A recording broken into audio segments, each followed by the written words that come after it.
નમસ્કાર વિદ્યાર્થી મિત્રો, સેન્ટ ઝેવિયર શાળાના ઓનલાઈન ક્લાસમાં આપ સર્વેનું હાર્દિક સ્વાગત છે. તો વિદ્યાર્થી મિત્રો, આપણે છેલ્લે શેર જપ્તી જે હપ્તા સાથે સંકળાયેલો શબ્દ છે એ શેર જપ્તીની વિગતો લાસ્ટ લેક્ચરની અંદર મેળવી રહ્યા છીએ અને આને અર્થ અને વ્યાખ્યા પ્લસ આની જે કાર્યવિધિ છે એની તમને વિગતવાર સમજ એ મેં તમને આપી કે એકચ્યુઅલી હપ્તા સાથે જ આ શબ્દ રિલેટેડ છે. જ્યારે શેરધારક હપ્તા નથી ભરતો, કંપનીના કહેવા છતાં પણ એ હપ્તાની તારીખ વહી જાય અને એ હપ્તા નથી ભરતો, તો કંપની આ આખરના ઉપાય તરીકે એક વિકલ્પ અપનાવે છે, જે સ્વરૂપે એના બધા શેર જપ્ત કરી લે છે, એના અગાઉ ભરેલા નાણાં જપ્ત કરે છે. આ જે પરિસ્થિતિ છે એને લીધે એના સભ્યપદનો પણ અંત આવે છે, એટલે ટૂંકમાં એનું નામ સભ્યપત્રકમાંથી નીકળી જાય છે. તો આવો જે શબ્દ છે એ શેર જપ્તી, જે કાર્યવિધિ તમને બતાવી છે એ પણ મેં તમને સમજાવી, જે 8 મુદ્દાની કાર્યવાહી છે અને આની અંદર પહેલા પણ એમને જાણ કરવામાં આવે છે કે તમે હજી પણ વ્યાજ સહિત હપ્તા ભરી દો, એ માટે પણ પત્ર લખાય છે સ્મૃતિપત્રને. છતાં પણ નથી ભરતા તો અંતિમ ચેતવણી પત્ર લખીને પણ એને છેલ્લી એક મુદ્દત આપવામાં આવે છે, છેલ્લી ચેતવણી આપવામાં આવે છે. છતાં પણ કોઈ હપ્તા નથી ભરતું તો આખી કાર્યવાહી જે છે એના શેર જપ્તીની થાય છે, જે ઠરાવ કરી અને એનું નામ સભ્યપત્રકમાંથી કાઢી નાખવા સુધી જે આખી તમને કાર્યવિધિ આપી છે.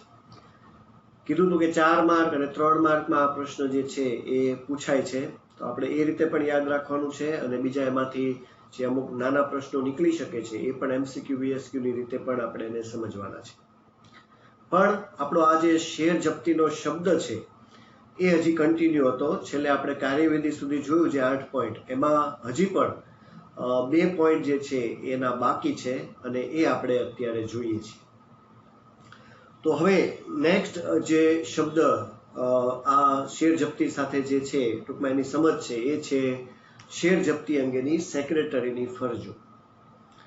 આમ તો મેં તમને કીધેલું જ છે શેર વહેંચણી વખતે, હપ્તા વખતે, કે જો તમને કાર્યવિધિ યાદ હોય તો તમને સેક્રેટરીની ફરજ જે છે એ પણ સરળતાથી યાદ રહી જતી હોય છે, કારણ કે એ કાર્યવિધિનું આખું કામ જે છે એ સેક્રેટરીએ જ કરવાનું હોય છે. એવું જ કંઈક અહીંયા પણ છે કે જે સ્વરૂપે આ આખી જે કાર્યવાહી ચાલી એના જે ફરજો છે સેક્રેટરીની, એ તમને એક પછી એક આપી છે. પહેલી ફરજમાં મેં તમને હપ્તા વખતે પણ કીધું હતું કે જ્યારે પણ સેક્રેટરીની ફરજ પૂછાય, શેર હપ્તા હોય, શેર જપ્તી હોય, કે હજી પણ એક ચેપ્ટર છે ફેરબદલીનો એમાં પણ, ત્યારે આ પહેલી જોગવાઈ જે ફરજ છે એ જોગવાઈને આધારે એ લખી જ નાખવાની. એ જોગવાઈ પણ છે અને એ જોગવાઈનું ધ્યાન રાખીને જ એની ફરજ સેક્રેટરીની બને છે, જે છે શેર જપ્તી અંગે નિયમન પત્રની જોગવાઈઓ ચકાસે છે. તપાસવી જોગવાઈઓ એ એની ફરજ છે. બરાબર, તમે તપાસવી એવું પણ લખી શકો, ચકાસે છે એ પણ છે, ચકાસવી એવું પણ લખી શકાય. ટૂંકમાં પહેલી ફરજ આ લખી જ નાખવાની, હપ્તા હોય, જપ્તી હોય કે ફેરબદલી હોય.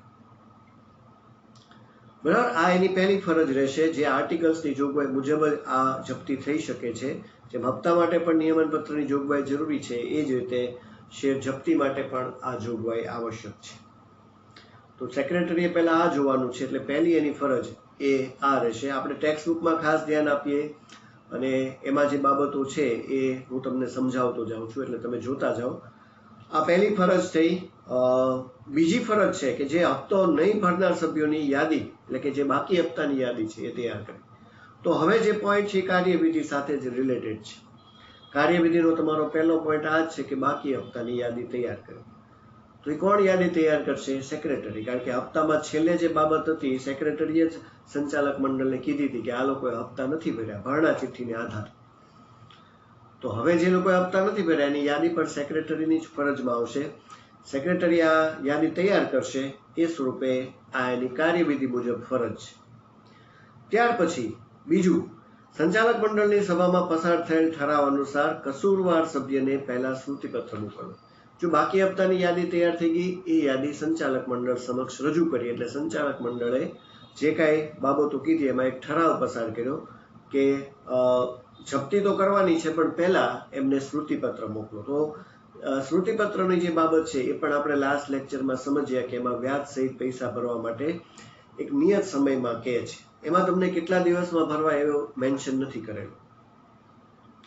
અહીંયા તમારે ખાલી સ્મૃતિપત્રમાં વ્યાજ સહિત, તો સેક્રેટરી જ આ ફરજ નિભાવે છે અને એ જ જે કોઈના હપ્તા બાકી છે એને આ સ્મૃતિપત્ર દ્વારા જાણ કરે છે. બરાબર, કાર્યવિધિના 2 પોઈન્ટ આમાં કમ્બાઈન લીધા છે, બસ એટલું જ. હવે આગળ વધે છે. સ્મૃતિપત્ર મોકલ્યા છતાં પણ હપ્તા ન ભરનારા જેને હપ્તા નથી ભર્યા એને આખરી ચેતવણી પત્ર મોકલે છે. બરાબર, તો એ પણ આપણને ખબર છે સ્મૃતિપત્રનો કોઈ જવાબ જ્યારે શેરધારક નથી આપતો અને એ પૈસા નથી ભરતો ત્યારે હજી પણ એક પત્ર જેને અંતિમ ચેતવણી પત્ર પણ કહેવાય છે, અહીંયા એને આખરી ચેતવણી પત્ર એવો શબ્દ પણ વાપર્યો છે. ઓલામાં અંતિમ હતું, આમાં આખરી છે. બરાબર, શબ્દ સરખા જ થાય છે પણ એવી રીતે પણ લખી શકાય, આખરી ચેતવણી પત્ર. આ પત્રમાં તમને ખ્યાલ છે મેં કીધું હતું કે આમાં 14 દિવસમાં પૈસા ભરવા માટે ખાસ તાકીદ કરવામાં આવે છે અને નહીં પાલન થાય એટલે કે પૈસા નહીં ભરાય તો શેર જપ્તી થશે એવી આ છેલ્લી ચેતવણી પણ આપવામાં આવે છે. આવો પત્ર પણ સેક્રેટરીની જ ફરજમાં આવશે જો કાર્યવિધિ મુજબ જ ચાલે છે.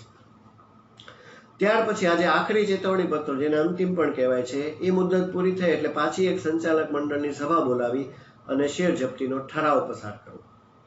બરાબર, ઓલામાં જે ઠરાવ થયો એ ઠરાવ કયો લખ્યો છે કે જેમાં એને સ્મૃતિપત્ર અને અંતિમ ચેતવણી પત્ર મોકલવા માટે સંચાલક મંડળ મંજૂરી આપે છે. પણ હવે તો અંતિમ ચેતવણીની મુદત પૂરી થઈ ગઈ, પછી કંપની એક પણ પત્ર લખતી નથી. એટલે આનો અર્થ એવો થયો કે હવે સેક્રેટરી એવી જાણ કરશે સંચાલક મંડળની સભામાં કે આ અંતિમ ચેતવણી કે આખરી ચેતવણી પત્રની મુદત પણ પૂર્ણ થઈ છે, છતાં પણ જે હપ્તા બાકી હતા એણે હપ્તા ભર્યા નથી એવા શેરધારક. તો શું કરશું? તો સંચાલક મંડળ ઠરાવ કરશે અને સભા એ ઠરાવ શેર જપ્તીનો ઠરાવ બની જશે. એટલે કે હવે શેર જપ્તી થઈ ગઈ ગણાશે કારણ કે ઠરાવ થઈ ગયો છે. બરાબર, એ પણ કાર્યવિધિના જ મુદ્દા છે. એ જ તમારે મુદ્દાના નામ યાદ રાખીને પણ આમાં થોડું થોડું ઉમેરતા જવાનું છે. બરાબર, તો સરળતાથી આ ફરજો તમે એટેન્ડ કરી શકો આ પ્રશ્ન પૂછાય તો. ત્યાર પછી જપ્ત થયેલ જેના શેર જપ્ત થયા છે એવા સભ્યને નોટિસ મોકલાવી. એ પણ આગળ છે કે ઠરાવ થઈ ગયો એટલે એના શેર જપ્ત થયા પણ એને જાણ કરવી પડે એટલે કંપની એને વ્યક્તિગત જે સભ્યના શેર જપ્ત કર્યા છે એને કંપની આ નોટિસ દ્વારા જાણ કરે છે, એમના પર્સનલ જે ઘરનું સરનામું છે ત્યાં, જેથી એને પણ ખબર પડે. ત્યાં તો મુદ્દો વિસ્તૃત છે પણ આપણે તો ખાલી અહીંયા એટલું જ લખવાનું છે ફરજમાં કે સભ્યને શેર જપ્તીની નોટિસ મોકલાવે છે. હવે એટલે મેં તમને દર વખતે કીધું છે કે કાર્યવિધિને ખાસ સમજવાની, એને જ યાદ રાખી લેવાની. એ યાદ હોય તો આ પ્રશ્ન તમે ઇઝીલી એટેન્ડ કરી શકશો કારણ કે આમાં તો તમારે મુદ્દાના નામની જેમ જ થોડું લખી નાખવાનું છે, ઓલામાં તો સમજાવવાનું છે. ત્યાર પછી વર્તમાન પત્રોમાં જાહેર નોટિસ આપવાની. શેર જપ્ત થઈ ગયા છે એ અંગેની છાપામાં સેક્રેટરી જ આખી એની ફરજ છે કે એ જ છાપામાં છપાવરાવે છે. જાહેર નોટિસ દ્વારા જાહેર જનતાને અને બીજા લોકોને જાણ કરે છે કે આ શેરની કોઈ લેવડ દેવડ કરવી નહીં કારણ કે શેર જપ્તી થઈ છે. બરાબર, અને છેલ્લે સભ્યપત્રકમાં જરૂરી નોંધ કરી સભ્યનું નામ રદ કરવું. જો બધા મુદ્દા, પહેલું નિયમન પત્રની જોગવાઈ મેં કીધું કે તપાસવી ચકાસવી એ તો આવે જ છે એટલે એ લખી નાખવાનું એક યાદ રાખીને, અને બાકી તમને કાર્યવિધિના મુદ્દા મુજબ આ પોઈન્ટ યાદ રાખી લેવાનું. બરાબર, એટલે આ 9 માંથી 8 પોઈન્ટ જે છે એમાં તો પહેલા નિયમન પત્રની જોગવાઈ, બધી બાકીની બધી જે છે એ કાર્યવાહી મુજબ ચાલે છે. કોઈ પણ આમાં તમને 3 કે 4 ફરજો પૂછાય તો તમે સરળતાથી આનો જવાબ જે છે એ લખી શકો છો. સભ્યપત્રકમાં નોંધ કરે છે, વ્યક્તિનું નામ સભ્યપત્રકમાંથી કાઢી નાખે છે, એ રીતે સભ્યમાં આમાં તો ખાલી નામ રદ કરવાની વાત જ છે.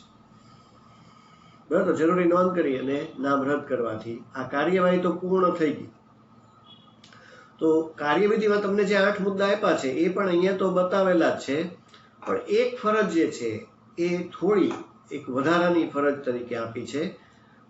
જેમ શેર વહેંચણીમાં પણ મેં તમને કીધું હતું કે શેર વહેંચણીની આખી જે કાર્યવાહી છે એ સેક્રેટરી જ કરે છે, પણ એમાં પણ છેલ્લે 3-4 ફરજો એવી હતી, બાંહેધરી દલાલોને કમિશનનું બધી ચૂકવણી કરવી, વહેંચણી પત્રક નોંધાવી દેવું, આ બધી ફરજ જે છે ત્યાં કાર્યવિધિમાં નહોતી બતાવી, એ ફરજોમાં હતી. બરાબર, તો આમાં પણ એક ફરજ એવી છે જે થોડી વધારાની એક છે જે જપ્તી થઈ ગયા પછી પણ એનું એક નાનું એવું કામ રહે છે, એ બાબતે બતાવી છે. તો જપ્ત થયેલા શેર ફરી બહાર પાડવા અંગેનો ઠરાવ પસાર કરાવો. બરાબર, આવો મુદ્દો હવે આપણે, કારણ કે હજી તો આપણો જપ્તીનો પોઈન્ટ કન્ટિન્યુ છે, એટલે હવે તમને જાણવા મળે કે જે શેર જપ્ત કરી લેવામાં આવે છે એ શેરને ફરીવાર પણ વેચાણ માટે બહાર પાડી શકાય છે. સેક્રેટરી જપ્તી તો કરાવી જ લેશે, એટલે જેના શેર છે એના જપ્ત થઈ ગયા, પૈસા જપ્ત થઈ ગયા, નામ નીકળી ગયું, એટલે એ કાર્યવાહી તો પૂર્ણ થઈ.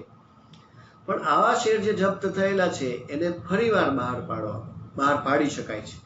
એ માટે એ સંચાલક મંડળનો ઠરાવ જે છે એમની સભામાં પસાર કરાવે છે, અને નવા શેરધારક, હવે જો એ શેર ફરીવાર બહાર પાડશે તો જે નવો ખરીદનાર બનશે, એટલે કે જે જપ્ત થયેલા હતા એ શેર કંપનીએ ફરીવાર બહાર પાડ્યા વેચાણ માટે, તો ત્યારે જે લોકો છે એ લોકો પણ આ ખરીદી શકે છે કોઈ પણ. તો એવો શેરધારક એ નવો શેરધારક બનશે, અને ત્યારે પાછી શેર વહેંચણી થશે. બરાબર, કારણ કે ઓલા જપ્ત થયેલા શેર કંપની ફરીવાર બહાર પાડ્યા, એટલે જે લોકો ખરીદે છે એ લોકોને પાછા શેર આપવાના થશે, એટલે વહેંચણીની પ્રક્રિયા થશે. એ મુજબ વહેંચણી કરી એની જાણ કરવી અને સભ્યપત્રકમાં એનું નામ દાખલ કરવું. ટૂંકમાં જપ્ત થયેલા શેર પણ ફરીવાર વેચી શકાય છે. ઘણાને એવો પણ પ્રશ્ન થશે કે શું ઓલો જેના જપ્ત થઈ ગયા એ પાછો ખરીદી શકે? પૈસા હોય તો ખરીદી શકે, ત્યારે તો હપ્તા નહોતા ભર્યા, અત્યારે જરૂર હોય તો ફરીવાર ખરીદી શકે છે. બરાબર, તો એ રીતે અહીંયા જો કોઈ નવો વ્યક્તિ આ શેર ખરીદશે, જે જપ્ત થયેલા શેર છે જે કંપનીએ ફરીવાર વેચવા માટે મૂક્યા છે, તો એ જે નવો ખરીદનાર છે એને કંપની SMS ને જે આખી વહેંચણીની વિધિ છે એ મુજબ જાણ કરશે, અને એનું નામ સભ્યપત્રકમાં સામેલ થશે, એટલે એ વ્યક્તિ સભ્યપદ પ્રાપ્ત કરશે. પણ જપ્તીમાં પ્રાપ્ત કરવાની વાત નથી આવતી, કારણ કે ત્યાં તો કાર્યવાહી પૂર્ણ થઈ જાય છે. આ તો ફરીવાર બહાર પાડે તો પાછું વહેંચણીનો મુદ્દો રિપીટ થશે. બરાબર, પણ આ ફરજ ઉપરથી આપણને એટલો ખ્યાલ આવે કે જપ્ત થયેલા શેર ફરીવાર વેચી શકાય છે, અને ન વેચીએ તો શું થાય એ આપણે એની અસરોમાં સમજશું. પણ અત્યારે આવું શક્ય છે કે જપ્ત થયેલા શેર ફરીવાર બહાર પાડી શકાય છે. બરાબર, તો જે નવો ખરીદનાર છે એનું નામ સભ્યપત્રકમાં સામેલ થશે. તો ફરીવાર આ ફરજો પણ જે છે 3 અને 4 માર્કના પ્રશ્નની રીતે, પણ મેઇન એ છે કે તમને કાર્યવિધિ યાદ હોય તો આ ફરજો તમે બહુ સરળતાથી એટેન્ડ કરી શકો એવો જવાબ તમારી પાસે છે. આ જપ્તી અંગેની સેક્રેટરીની ફરજો થઈ, આપણે વિગતવાર સમજ્યા. ફરીવાર તમને એકવાર કાર્યવાહી પણ થોડી રિપીટ થઈ ગઈ એવું પણ કહી શકાશે. પણ હવે જે પોઈન્ટ બને છે એ છે શેર જપ્તીની અસર. આમાં કોની ઉપર અસર પડે છે, તો એ માટે હવે તમને શેર જપ્તીની અસરો એક પછી એક આપી છે, આપણે એમાં થોડું ધ્યાન આપીએ. સેક્રેટરીની ફરજો પૂર્ણ થઈ ગઈ છે, પૂરી થઈ છે. હવે આ પોઈન્ટ છે કે આ જપ્ત જે શેર થાય છે, શેર જપ્તી કંપની કરે છે, ત્યારે એકચ્યુઅલી એની અસરો ક્યાં થાય છે, કોની ઉપર થાય છે, અને એ પોઈન્ટ આપણે વિગતવાર સમજીએ છીએ. તો સૌથી પહેલા અસર પડે છે શેર જપ્તીના ઠરાવની તારીખથી સભ્યના સભ્યપદનો ફરજિયાત અંત આવે છે. જો મેં તમને લાસ્ટ લેક્ચરમાં કીધું પણ હતું કે જો ઠરાવ થયો તો એનો અર્થ એવો થયો કે જે હપ્તો નથી ભર્યો, જેને હપ્તો ભરવાનો બાકી છે, એના શેર જપ્ત થઈ ગયા જ ગણાશે. પછી મેં તમને એમ પણ કીધું હતું કે એ હપ્તા ભરવા આવે તો એ હપ્તાની ભરપાઈ કરી શકતા નથી, કંપની સ્વીકારતી નથી. શું કામ? જો અહીંયા સ્પષ્ટ છે કે ઠરાવની તારીખથી સભ્યના સભ્યપદનો ફરજિયાત, એ પછી સભ્યપદ ગુમાવે છે. તો સંચાલક મંડળ એકવાર ઠરાવ કરશે શેર જપ્તીનો, જે હમણાં ફરજમાં પણ આપણે જોયું ને આગળ કાર્યવાહીમાં પણ, એટલે સભ્યપદ આપોઆપ સમાપ્ત જ ગણાશે. એ શેર જપ્ત થઈ ગયા ગણાય, પૈસા કંપનીએ લઈ જ લીધા ગણાશે. બરાબર, એટલે આ અસર કોના ઉપર પડી, તો કે જેના શેર કંપનીએ જપ્ત કર્યા એવા સભ્ય શેરધારક ઉપર. બરાબર. બીજું, શેરધારક શેર પર અત્યાર સુધીના જે ચૂકવેલા નાણાં છે એ ગુમાવે છે. એને વ્યાખ્યામાં પણ છે, સ્પષ્ટ છે, આખરના ઉપાય તરીકે ભરેલા નાણાં. અર્થ પણ એનો એવું જ કે છે, પૈસા એને જેટલા પણ ભર્યા હશે એ બધા કંપની જપ્ત કરી લેશે, લઈ લેશે. એટલે બીજી અસર પણ એના ઉપર જ પડી, એ પોતાના નાણાં પણ ગુમાવે છે. ત્રીજી અસર, શેરધારક શેર પરનો ડિવિડન્ડનો હક પણ ગુમાવે છે. ડિવિડન્ડ એ તમારો, તમે જુઓ છો ટેક્સ્ટ બુકમાં સામેના પેજ ઉપર ડિવિડન્ડનો આખો પોઈન્ટ તમને આપેલો છે એ આપણે જ્યારે લેશું ત્યારે હું તમને વિગતવાર એ સમજાવીશ. પણ ડિવિડન્ડ એટલે ટૂંકમાં નફામાંથી જે ભાગ શેરધારકને કંપની આપે છે, તો એ જે નફા ભાગ છે એ પણ એ ગુમાવશે, કારણ કે એના શેર તો જપ્ત થઈ ગયા છે, એનું સભ્યપદ સમાપ્ત થઈ ગયું છે. તો ડિવિડન્ડનો હક પણ એનો જે છે એ પોતે ગુમાવશે. એટલે આ બધી અસર એ સભ્ય શેરધારક પર પડતી અસર કહેવાશે. બરાબર. આમાં જુઓ, પહેલી જે 3 અસરો છે એ પછી આગળ જે આવે છે એ હવે એવું કહી શકે કે કંપની ઉપર પડતી અસર છે, કારણ કે હવે કંપની શેરનું શું કરે છે એવી રીતે બતાવ્યું છે. આમ તો 6 પોઈન્ટ કન્ટિન્યુ છે, પણ પહેલી 3 અસર છે ને એ શેરધારક ઉપર પડતી અસર છે, અને બીજી 3 અસર 4, 5 અને 6 જે હવે બાકી છે એ કંપની ઉપર પડતી અસર છે. ભલે અલગ નથી પાડ્યું, પણ આ તો સ્પષ્ટ થાય છે. કદાચ તમને એમ પૂછાય કે શેર જપ્તીની શેરધારક ઉપર શું અસર પડે છે, તો આ 3 પોઈન્ટ. કંપની ઉપર શું અસર પડે છે, તો બીજા 3 પોઈન્ટ, જે 4, 5, 6 મુદ્દા છે. આ રીતે પણ આપણે એને યાદ રાખવાનું છે. તો હવે જુઓ, ચોથી જે અસર છે એ કંપની ઉપર શું કામ પડે છે, તો આપણે જોઈએ છીએ. થોડો લાંબો પોઈન્ટ છે. શેર જપ્તીના પગલા પહેલા શેર હોલ્ડરે શેર પર ભરેલી રકમની માલિકી કંપનીની બની જાય છે. બધા જે એના પૈસા ભર્યા હતા, જેટલી ભરેલી રકમ હતી, બધું કંપનીની માલિકીની થઈ જાય છે. કંપની જે લઈ લે છે, કારણ કે એ જપ્ત કરી લે છે, એટલે કંપનીના પૈસા ગણાશે. કંપની તે રકમ શેર જપ્તી ખાતે જમા કરે છે અને ફરી શેર બહાર પાડ્યા પછી જપ્તી ખાતું બંધ કરી દે છે. બરાબર. તો અહીંયા જુઓ, આ થોડીક એકાઉન્ટ રિલેટેડ વાત છે કે એક નવું ખાતું બને છે જેને જપ્તી ખાતું કહેવાય છે, કારણ કે આ બધા પૈસા પહેલા જમા લેવા પડે છે. કંપનીએ તો પૈસા લઈ લીધા છે, શેરધારકે તો ગુમાવ્યા જ છે, પણ કંપનીએ પોતાને એકાઉન્ટ મેન્ટેન કરવું પડે ને, એટલે એને જપ્તી ખાતામાં જમા કરશે અને ફરી શેર બહાર પાડશે પછી એ જપ્તી ખાતું બંધ કરી દેશે. બરાબર. જો અહીંયા તમને ખ્યાલ આવે કે આ કંપની ઉપર પડતી અસરની રીતે ગણી શકાય ને, કારણ કે હવે આ કંપની કરે છે બધું. તો જેવા શેર કંપની ફરીવાર બહાર પાડશે એટલે એ જપ્તી ખાતું બંધ થઈ જશે, ત્યાં સુધી એને જમા લેવામાં આવશે. બરાબર. કારણ કે પછી તો એને વેચાણ માટે મૂકી દીધા છે. આ અસર છે. હવે 5મી અસર છે, જપ્ત કરાયેલા શેર કંપનીની માલિકીના બને છે અને સંચાલક મંડળ શેરની દાર્શનિક કિંમતથી ઓછી નહીં તે રીતે તેનો નિકાલ કરી શકે છે. બરાબર. શેર પણ જપ્ત થાય છે એટલે એ શેરે કંપનીની માલિકીના બની જાય છે, એટલે કંપનીના જ છે. પૈસા જે કાંઈ જપ્ત થયા એ પણ કંપનીએ જ લઈ લીધા, કંપનીના જ છે, એટલે જપ્તી ખાતા જમા થાય છે. હવે જો આ શેરને ફરીવાર નિકાલ કરવો એટલે એને ફરીવાર વેચાણ કરવા, સંચાલક મંડળ શેરની દાર્શનિક કિંમતથી ઓછી નહીં એ રીતે.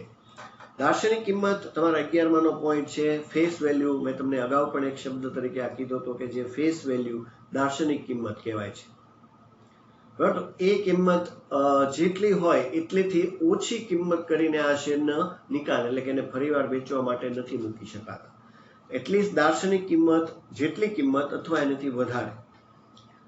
દાર્શનિકથી વધારે હોય તો એને આપણે પ્રીમિયમથી કહીએ છીએ, અને દાર્શનિકથી ઓછી હોય તો એને વટાવ કહીએ છીએ. પણ આમાં ટૂંકમાં સ્પષ્ટ છે, અને તમને શેર વેચણીના કાયદેસરના નિયંત્રણોમાં પણ પહેલો જ પોઈન્ટ કીધો હતો કે વટાવથી શેર બહાર પાડી શકતા નથી હવે ન. બરાબર. એટલે એ મુજબ દાર્શનિક કિંમતથી ઓછી નહીં એ રીતે એનો નિકાલ, એટલે એને વેચવા માટે મૂકવા જોઈએ. આ સંચાલક મંડળે, આ કંપનીએ ટૂંકમાં કરવાનું છે. તો નાણાં કંપનીના થઈ જશે, શેરે કંપનીના થઈ જશે, ધારે તો એને ફરીવાર પણ વેચાણ માટે મૂકી શકે છે. અને છેલ્લી જે અસર છે એ પણ કંપની પર જ છે. શેર જપ્ત કરવાથી કંપનીની શેર મૂડીમાં ઘટાડો થતા જપ્ત થયેલા શેર કંપની ફરીથી બહાર પાડી શકશે. જો છેલ્લી જે ફરજ હતી સેક્રેટરીની 9મી, એ મુજબ મેં તમને કીધું હતું કે તમને ઘણાને એવો પ્રશ્ન થશે કે નો બહાર પાડે તો એ આ જવાબ છે કે તો કંપનીનો મૂડી ઘટાડો થશે.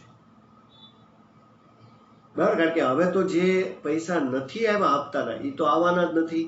કંપની જેટલા આવ્યા હતા એટલા પૈસા જપ્ત કરી લીધા, પણ એ તો એના જ હતા, અમથાય તે. બરાબર. અમસ્તા એના જ હતા. તો હવે જો કંપની એને ફરીવાર આ જપ્ત થયેલા શેરને વેચવા માટે નહીં મૂકે તો એનો અર્થ એવો થયો કે કંપનીની જેટલી મૂડી ગઈ એ તો ગયા ખાતે, એટલે મૂડીમાં તો ઘટાડો થઈ ગયો કહેવાય.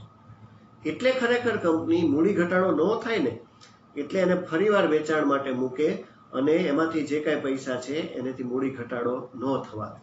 એકચ્યુઅલી શેર જપ્તીથી જો શેર રદ કરી દે ને તો મૂડી ઘટાડો છે. આ પોઈન્ટ એ અસરમાં બતાવ્યો છે, એટલે કંપનીને ફરીથી બહાર પાડી શકે છે, અને જનરલી કંપની બહાર પાડે પણ છે, જે તો મૂડી ઘટી જશે. બરાબર, ખ્યાલ આવ્યો શું કામ મૂડી ઘટાડો થાય છે? કારણ કે જપ્ત થયેલા શેર એ કંપની પોતે રદ કરી નાખશે. જો એને બહાર નહીં પાડે તો રદ કરી નાખશે, કેન્સલ થઈ જશે. તો જે હપ્તા પહેલા જેને ભર્યા હતા એ તો કંપનીએ પૈસા લઈ લીધા, પણ એ તો એકચ્યુઅલી એની પાસે હતા જ તે પહેલેથી. હવે જે નથી નવા પૈસા આવવાના, એ તો ઓલાનું સભ્યપદ સમાપ્ત થઈ ગયું છે, એટલે એ પૈસા તો અમથાય નથી આવવાના. તો ફરીવાર આ શેર બહાર પાડીને વેચવાણ માટે મૂકશે, એટલે નવા જે ખરીદનાર છે જે તે ભાવ છે એ ભાવે ખરીદશે ને, તો કંપનીમાં વધારાની મૂડી પણ આવશે. જો રદ જ કરી દેશે તો મૂડી ઘટાડો થઈ જશે. એવું ન થાય એટલે અસર એવું કહે છે કે ફરીવાર શેર બહાર પાડી શકાય છે. બરાબર, તો આ રીતે આ 6 અસરો શેર જપ્તીની તમને બતાવી છે. અને મેં તમને આમાં 2 અલગ પ્રશ્નો પણ પાડીને કીધા કે આમાં કંપની ઉપર પડતી અસરો શું છે અને શેરધારક સભ્ય ઉપર પડતી અસરો છે.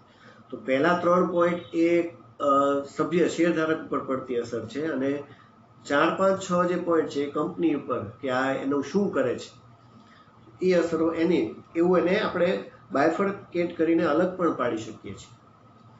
બરાબર, બાકી આખો પ્રશ્ન જે છે આમ 3 માર્કનો આવી શકે, 3 ની સામે 6, અધરવાઇઝ કાઉન્સમાં કીધું હોય તો 3 ના 3 મુદ્દા અથવા 4 ના 4 અસરો જણાવો, એવી રીતે તો પ્રશ્ન બને જ. બરાબર, તો આખો પોઈન્ટ શેર જપ્તીનો અહીંયા બતાવેલો છે. તમને ખ્યાલ આવ્યો કે હપ્તા સાથે રિલેટેડ છે, હપ્તા નથી ભરતા એટલે જપ્તી થાય છે, પણ એની શું અસરો થાય છે એ ઉપરથી પણ આપણે સમજી શકીએ કે આ શું કામ કંપની મૂડી ઘટાડો ન થાય એટલા માટે એકચ્યુઅલી આ શેરને બહાર પાડે છે.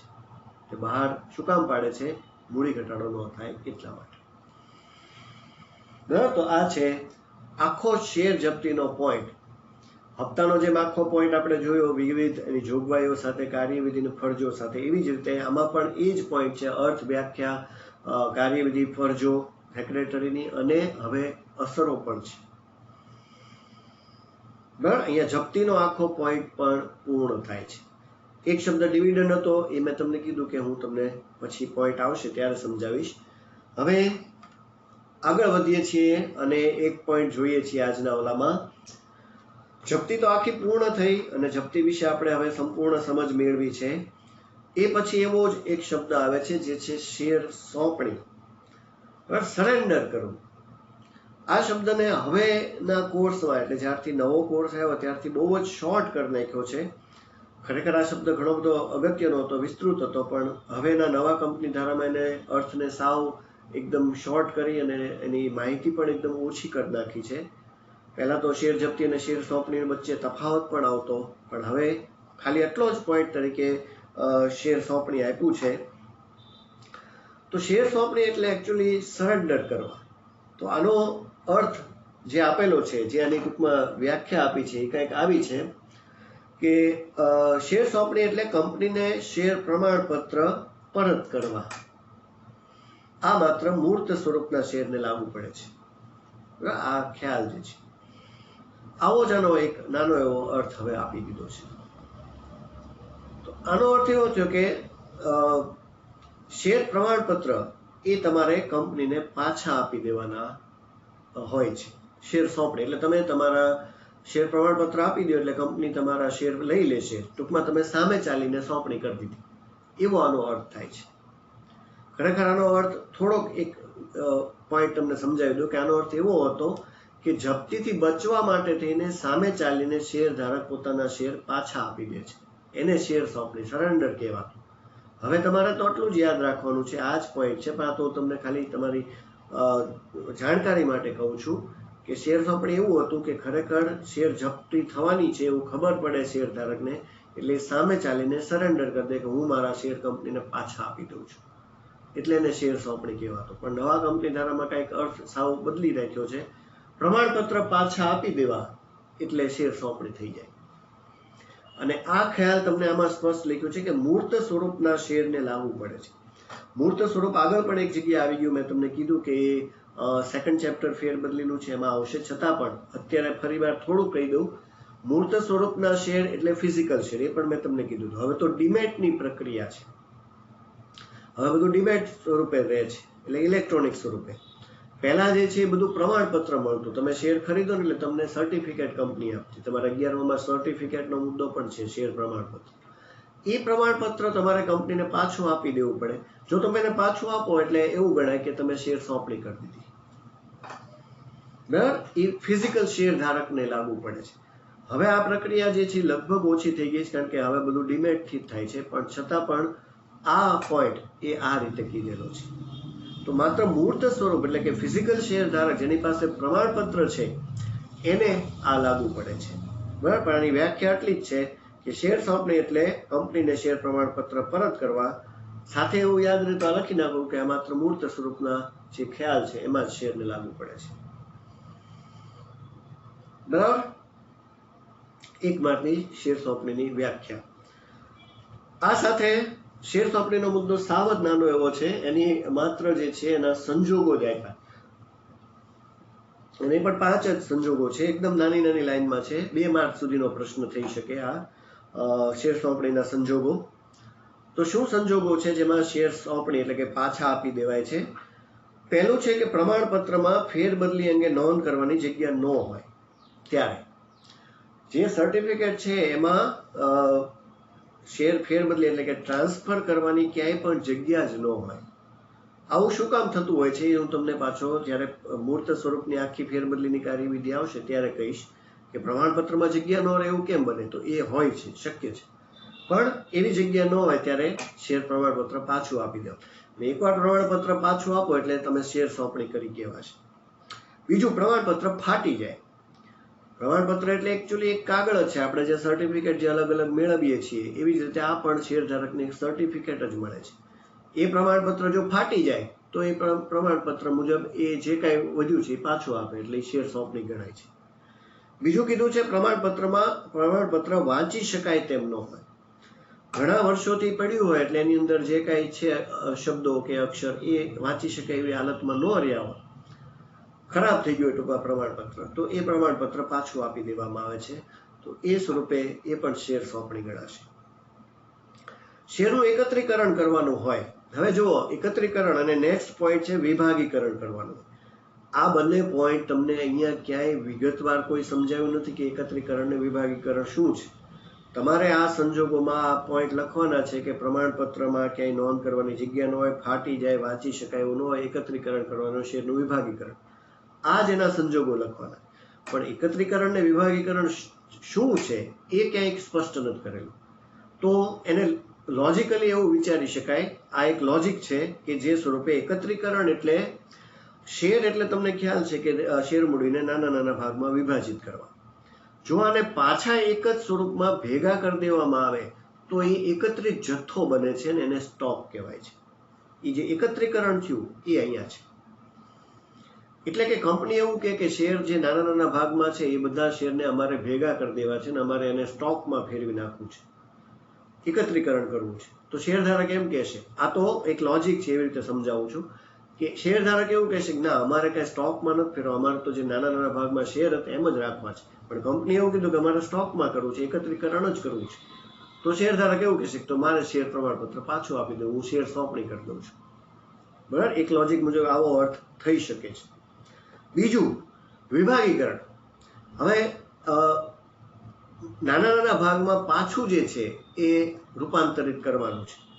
તો સ્ટોક ધારક કે શેર ધારક એવું કહેશે કે સ્ટોક ધારક કે મારે મારા શેરને સ્ટોકને નાના નાના ભાગમાં વિભાજિત નથી કરવા, હું પ્રમાણપત્ર પાછું આપી દઉં છું. તો એ પણ સોંપણી થઈ ગઈ. બરાબર? આ રીતે તમારે ખાલી યાદ રાખવાનું છે કે શેરનું એકત્રીકરણ કરવાનું હોય કે શેરનું વિભાગીકરણ કરવાનું. પણ આવો અર્થ એનો બની શકે છે. આ એક લોજિક છે કે આવો અર્થ બની શકે, જે મેં તમને સમજાવ્યું. બરાબર? તો આ 2 માર્કનો પ્રશ્ન છે સોંપણીના સંજોગો. એ રીતે આપણે પણ યાદ રાખવાનું છે. એકદમ નાનો એવો પોઈન્ટ છે કે પ્રમાણપત્ર પાછું આપો એટલે શેર સોંપણી કહેવાશે. બરાબર? આ જપ્તીનો પોઈન્ટ આખો પૂરો કર્યો અને સોંપણીનો જે છે નાનો એવો પોઈન્ટ પૂર્ણ કર્યો. હવે 2 પોઈન્ટ બાકી રહે છે. એક વિશેષ હક તરીકે લિયન છે અને એક ડિવિડન્ડનો પોઈન્ટ છે. પણ એ આપણે નેક્સ્ટ લેક્ચરમાં સમજશું. અત્યારે આ જે કાંઈ સમજાયું એ તમારે રીડ કરવાનું છે. પણ એક નાનું એવું હોમવર્ક પણ આપું છું સાથે. શેર જપ્તીનો આપણે જે છેલ્લા લેક્ચરમાં જે પોઈન્ટ પૂરો કર્યો, જેટલો પોઈન્ટ એટલોમાંથી વ્યાખ્યા અને અર્થ બે અલગ છે, એટલે એ લખવાનું છે, અને કાર્યવિધિ એટલું એકવાર લખી અને હોમવર્ક આપવાનું છે. ઘર જપ્તીનું જે કાંઈ બાબત છે, તો આટલું તમારું હોમવર્ક રહેશે આ લેક્ચરનું, જે તમારે સબમિટ કરાવવાનું છે. બરાબર વિદ્યાર્થી મિત્રો? તો હવે આ ચેપ્ટર આમ તો પૂર્ણતાને આરે છે. આવતા લેક્ચરની અંદર, નેક્સ્ટ લેક્ચરમાં આ ચેપ્ટર પૂર્ણ થઈ જશે.